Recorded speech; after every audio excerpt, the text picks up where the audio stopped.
জীবনে বড় নিয়ামত। আপনি সংকীর্ণ মনা না, আপনি ছোট মনের মানুষ নয়, আপনি বিশাল হৃদয়ের মানুষ। ইসলামের জন্য আপনার হৃদয়টারে আমি নবী খুলে দিয়েছি। এই হলো বিশ্বনবীর উপর প্রথম নিয়ামত। 2 নম্বরে আল্লাহ বললেন ওয়াদা'না আনকা বিযরাকাল্লাযী আনকাদা যাহরাক। নবী হে, আমি আপনার পিঠ থেকে বিশাল বোঝাটা নামিয়ে দিয়েছি। সুবহানাল্লাহ পড়েন।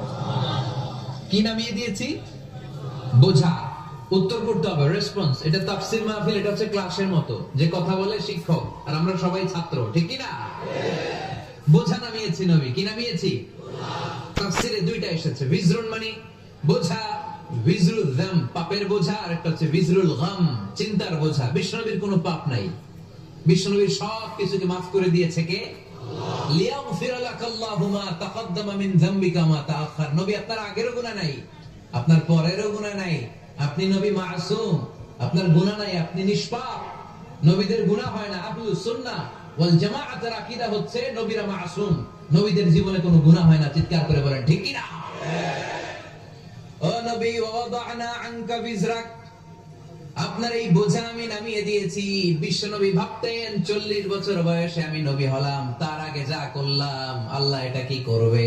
আল্লাহ বলে নবী, আপনার আগের গুনাহ পরের গুনাহ, গুনাহ বলতে কিছুই নাই, সবই মাফ, সব মাফ। তারপরেও আমার নবী বলতেন আল্লাহে লা আস্তাগফিরুল্লাহ ওয়া আতুবু ফিল ইয়াউম আকসার মিন 70 মাররা। আমি এমন নবী যার কোনো গুনাহই নাই, আগের গুনাহও নাই, পরের গুনাহও নাই, তারপরেও আমি নবী প্রতিদিন 70 বারেরও বেশি তওবা আর ইস্তেগফার করি। আমাদের জন্য শিক্ষা। তাহলে আল্লাহ বললেন ওয়াদা'না